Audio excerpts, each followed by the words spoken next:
Okay, and we're back for game number 5, I believe this is. This hand is pretty okay. No, an 8 drop and a 5. No, let's redraw this. With 1 more power, I may have considered it longer, but with 2, I don't think it was worth the risk.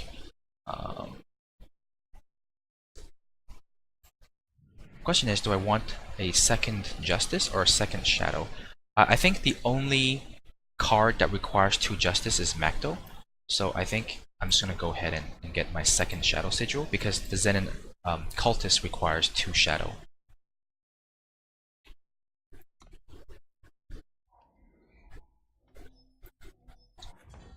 I guess my 4-game winning streak is pairing me up against harder opponents now. I am just going to go ahead and run this out there, because I have nothing else going on. I don't have a Zenin Cultist in my hand, and the faster I get rid of this, the faster I can draw it again and draw an extra card.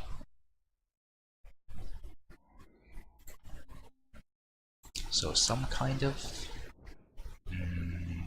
Armory, Rakano, Icaria Blue. Although I feel like people may be not too interested in playing Armory so fast after it's nerfed. I think the deck is still good, and I think people will be able to replace the nerf cards very quickly. Wait. Did my opponent think that this is a... Wait, did he? Huh. Okay then. I'm mana screwed. So maybe I should help him by sacking my own unit, even though he failed to torch it. It's kind of funny. Alright, let's play this. The question is, do I bring it back? Do I have better value for this Dark Return later? I think I'm just gonna bring it back. The reason I bring it back is because when it's a 3/5, it will survive the hammer. So he needs to either buff the hammer or use a real removal spell on it. And having this in play is quite nice when he's trying to kill all my revenge units. So yeah, not a bad plan.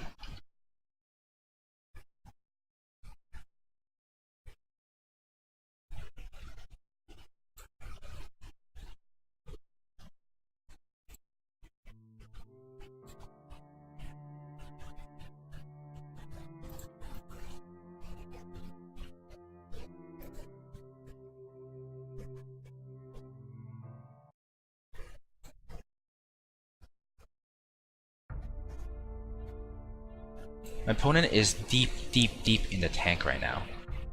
Wonder if he's power screwed and he just... Or maybe he has a weapon and he's debating if he should hold on to it. I don't know. Or he's disconnected. Okay, so he does have the hammer, but he realizes he can't kill this cultist anyway. So he's just gonna go aggressive. Well, playing this the cultist is a little bit dangerous because he can hit it and then torch it. Whereas if I play the alchemist, I can just get rid of it without him having a second use. So I think I will do that. This play is a little worse if he kills the alchemist now, because then I won't get the bonus from the cultist. But I think that's fine. Okay, he's at 5 mana now. Music was a little loud there. I guess first things first, attack. I don't want to play the Pathfinder now because I have a Piercing Grief on top of my deck that I don't want to echo because it's quite weak. So he has the mana for Harsh Rule next turn. So let's just run the weaker one out there in case he wants to Harsh Rule. Nah, forget it. They're not that important. I don't care.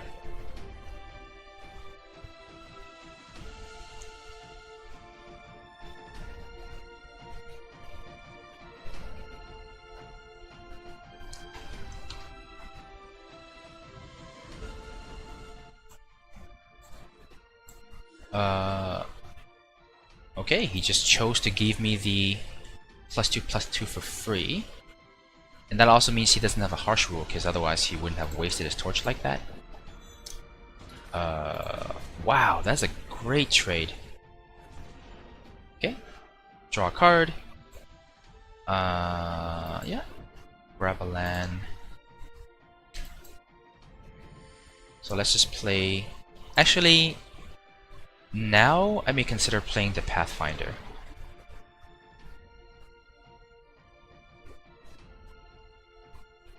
Yeah, let's do that. Because at worst, I get the Stone Powder Alchemist that was on top of my deck, but it's a 4/4 and it has life steal. So having two 4/4 life steal and draw 2 new cards is actually pretty sweet. Yeah, this is more than fine. I will play the... Oh, no! That's not as good.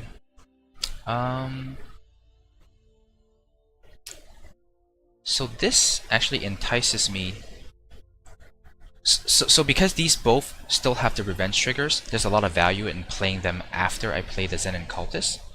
But I can't play the Cultist and kill his hammer. So I'm kind of forced to play the Stone Powder Alchemist instead. And I'm actually gonna hold on to this Piercing Greaves because I don't really want to... I want it to come back as a 5/3. I think it's big enough because I'm getting 2 of them back, right? So if getting back 2 3/1s versus 2 5/3s, I think the difference is big enough that I should wait.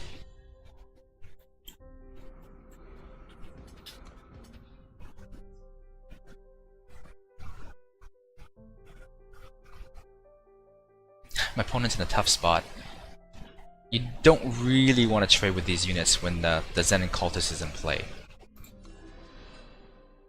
When they all come back, hopefully within the same turn, it's going to be a really awesome Destiny chain. No!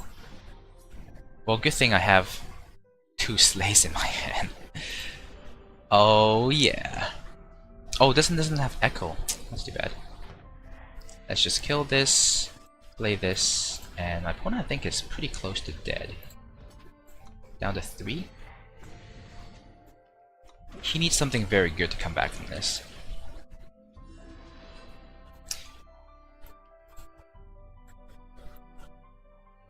Okay, so that is pretty good.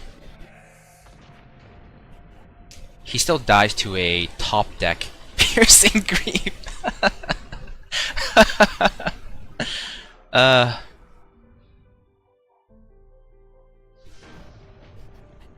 Right, that went very well. What do you know? We're 5-0 with this deck. Okay. I'm gonna pause the video now and come back when the next game is ready.